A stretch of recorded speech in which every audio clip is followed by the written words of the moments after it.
bonjour à tous, Olivier Trécart, chasseur de migrateurs. Écoutez, je suis ravi de vous retrouver. On est le mardi 26 novembre et on attaque une semaine qui peut peut-être nous apporter un petit peu d'oiseaux après une période quand même très très calme.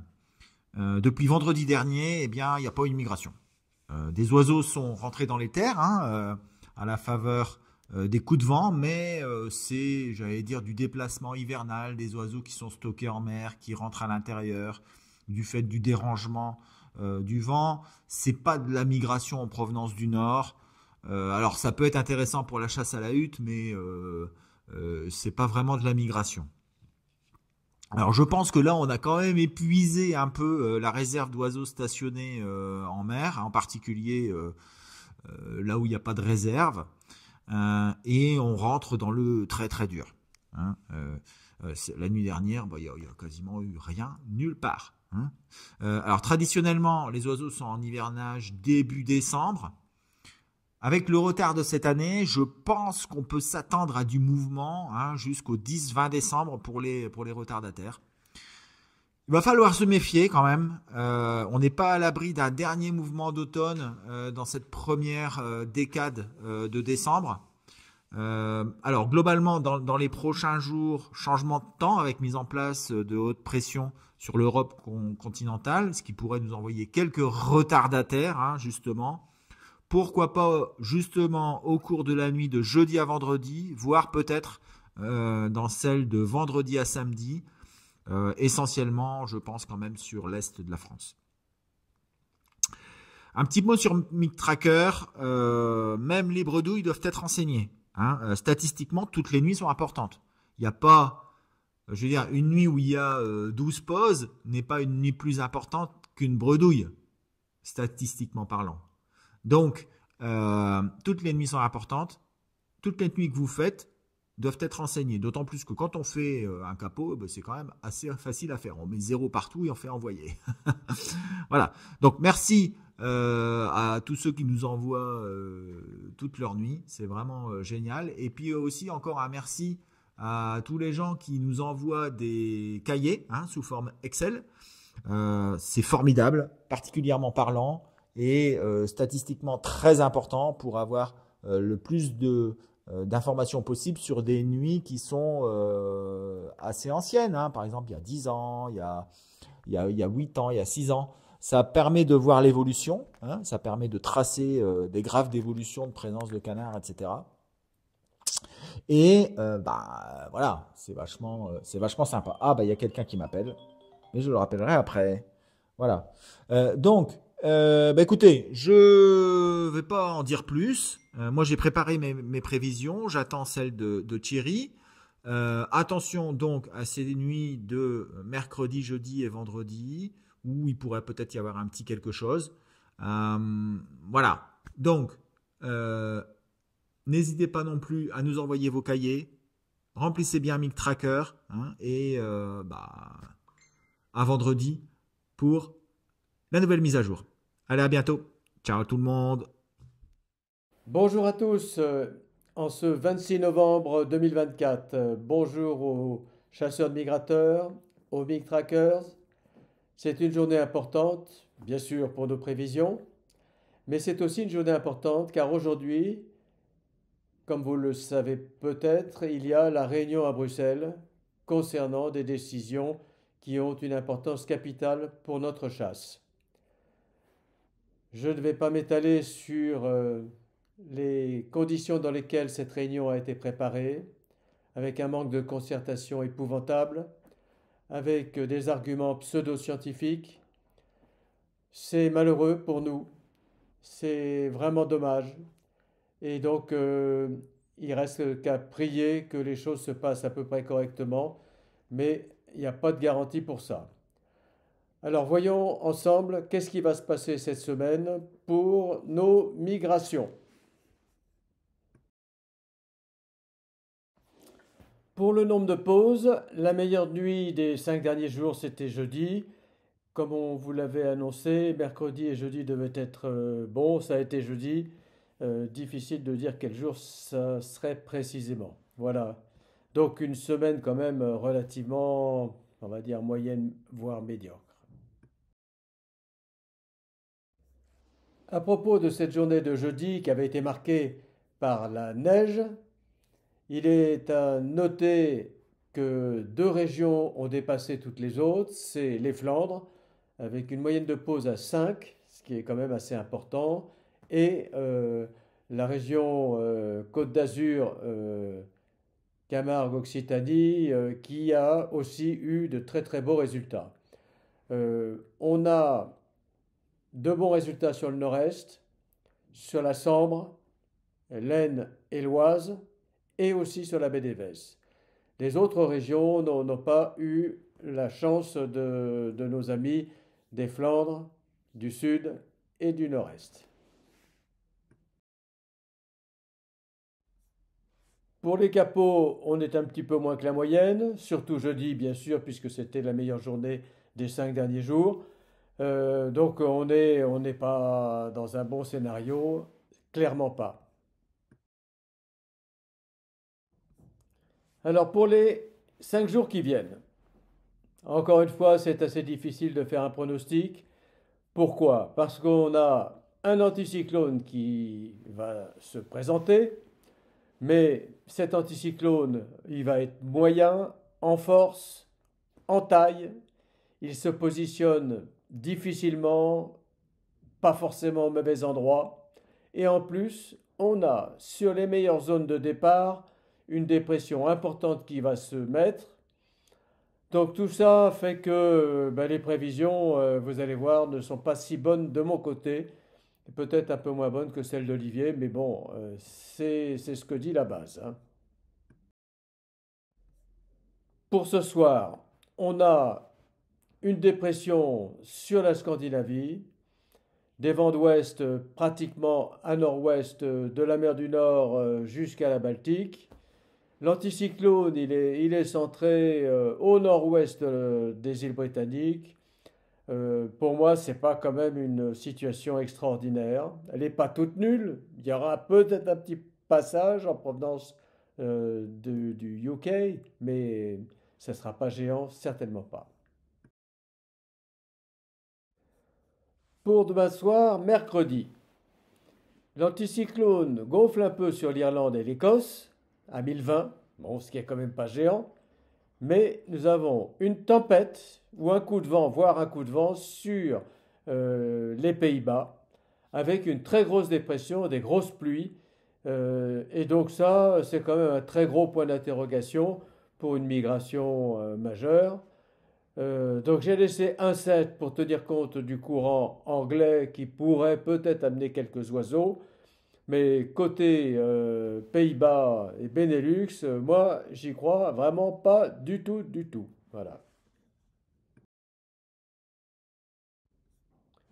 Pour le lendemain, jeudi, la dépression s'installe sur la Pologne, qui serait potentiellement une assez bonne zone de départ pour nous. Mais là, vraiment très mauvais temps sur la Pologne. J'ai mis un pointillé pour montrer quelle serait la zone la plus perturbée en termes de pluie. Donc il serait plutôt, on va dire, du sud de la Belgique jusqu'à la Pologne. On a l'anticyclone qui gonfle un petit peu donc sur la mer du Nord et sur le sud de la Scandinavie. Et c'est pour ça que je monte la note à 2, 2 qui est supérieure à la moyenne. Et donc on devrait avoir un petit passage jeudi soir si la dépression avance bien vers l'est. Parce que supposer qu'elle reste un tout petit peu trop sur le Danemark et on est foutu. Voilà.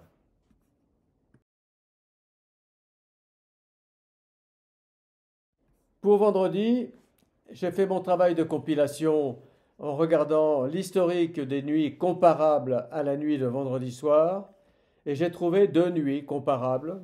Et c'est du bon et du moins bon. Alors j'en ai une qui est intéressante. En 2022, j'ai 1,3 pauses avec 170 remontées, ce qui est quand même assez important.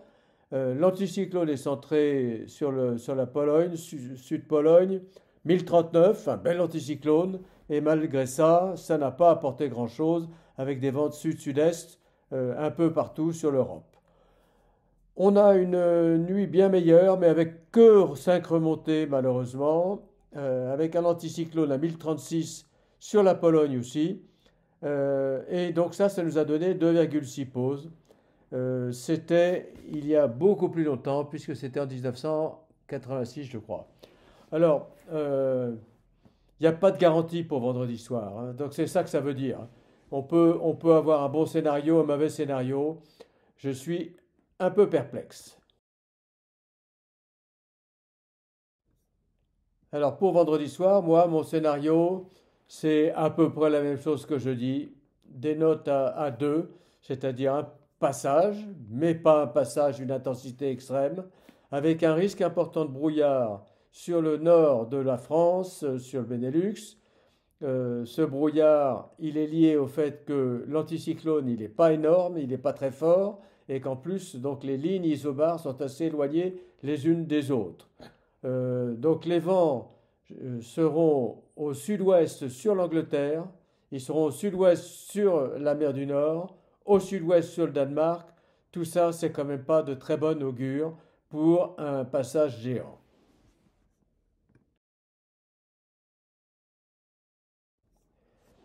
Pour samedi, la base donnait une note encore plus basse que celle que je vous ai mise là. J'ai arrondi à 1 parce que c'est difficile d'envisager qu'il y ait moins de une pause par installation. Mais là, on est reparti pour un grand courant de sud général européen. L'anticyclone est centré très au sud-est de l'Europe. Les vents sont au sud-sud-ouest un peu partout en Europe. Je ne vois pas de miracle se réaliser pour samedi. Donc la semaine, c'est une semaine pile ou face.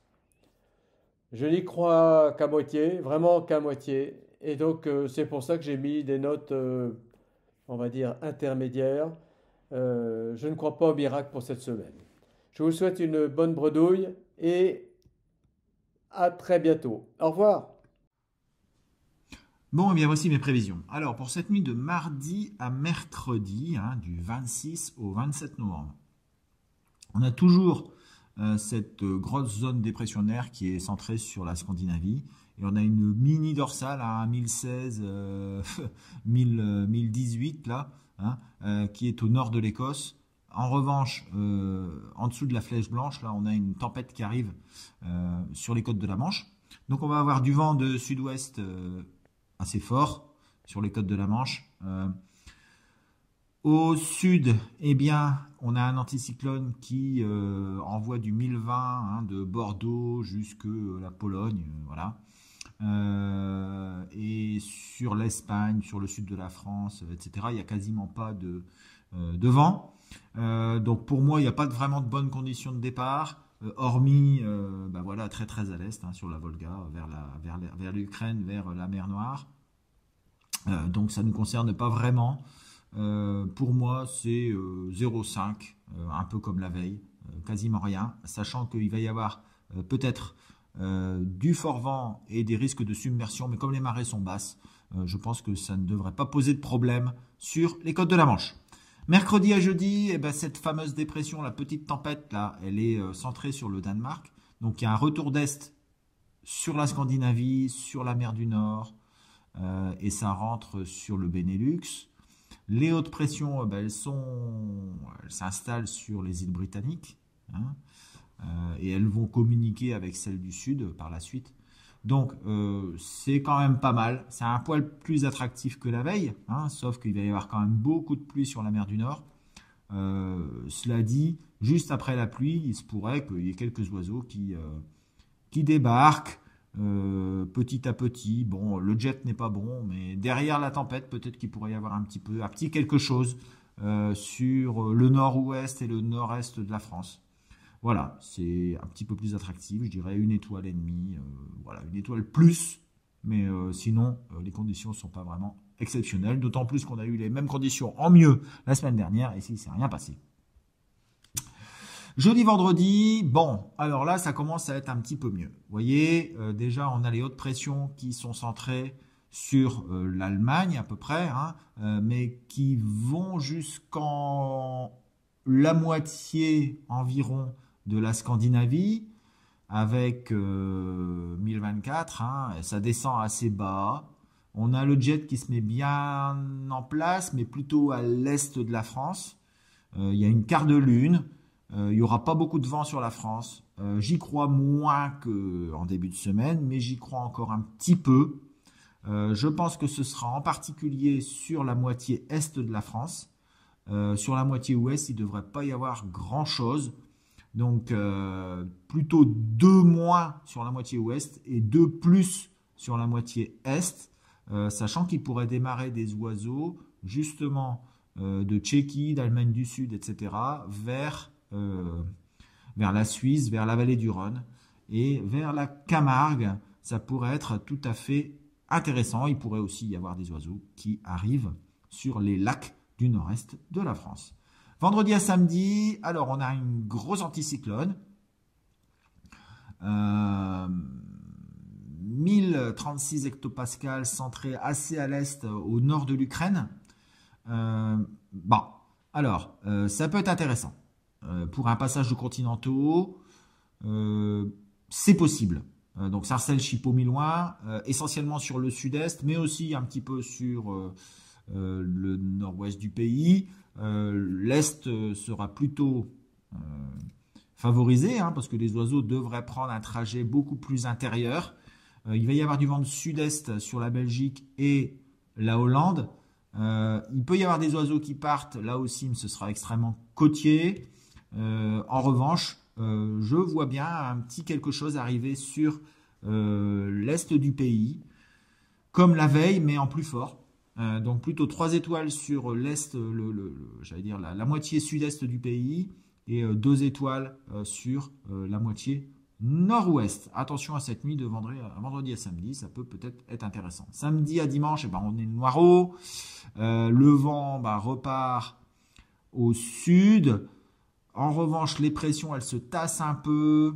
Et on va avoir un vent quand même assez intéressant d'est qui va aller de la Roumanie jusque la Suisse, on va dire, un petit peu, jusque l'Italie. Et ça pourrait faire venir des oiseaux de par là. Je pense qu'il y en a beaucoup qui sont aussi là-bas et qui pourraient aller transiter vers notre pays en provenance de l'Est. Alors c'est intéressant, mais c'est un peu moins bien. Donc je pense que 2 à 2 plus sur le sud-est, 1,5 sur le nord-ouest, sauf s'il y a des oiseaux qui sont partis la veille qui arrivent. Pas mal, attention à un passage de bécasse. Je pense qu'il pourrait y arriver des bécasses ce week-end, samedi à dimanche, sur le sud-est du pays, sur le sud-ouest, etc. Une petite tombée de bécasse. Ça fait pas de mal et ça peut être intéressant. Voilà, quelques canards aussi, mais probablement des continentaux. Donc Sarcelles, Chipot, Milouin. Attention, peut-être quelques pilets vendredi à samedi. Ça pourrait peut-être passer. Et ensuite, de dimanche à lundi, on repart sur du flux de sud-ouest. Les pressions sont sur l'Ukraine, donc c'est trop au sud-est. Et donc, on repart sur une période de grand calme. Voilà, eh bien, mes prévisions sont terminées. Donc, attention, à partir de mercredi, il pourrait y avoir un petit quelque chose. Jeudi également, vendredi également. Ce sera, a priori, plus pour l'est du pays que pour l'ouest. Voilà, je vous souhaite une excellente journée, une excellente après-midi. On se retrouve vendredi pour voir si tout s'est bien mis en place. En attendant, n'oubliez pas de remplir MicTracker, même si vous faites bredouille, c'est très important. Et si vous voulez avoir plus d'informations, appelez Canarin. Allez, à bientôt. Ciao, ciao.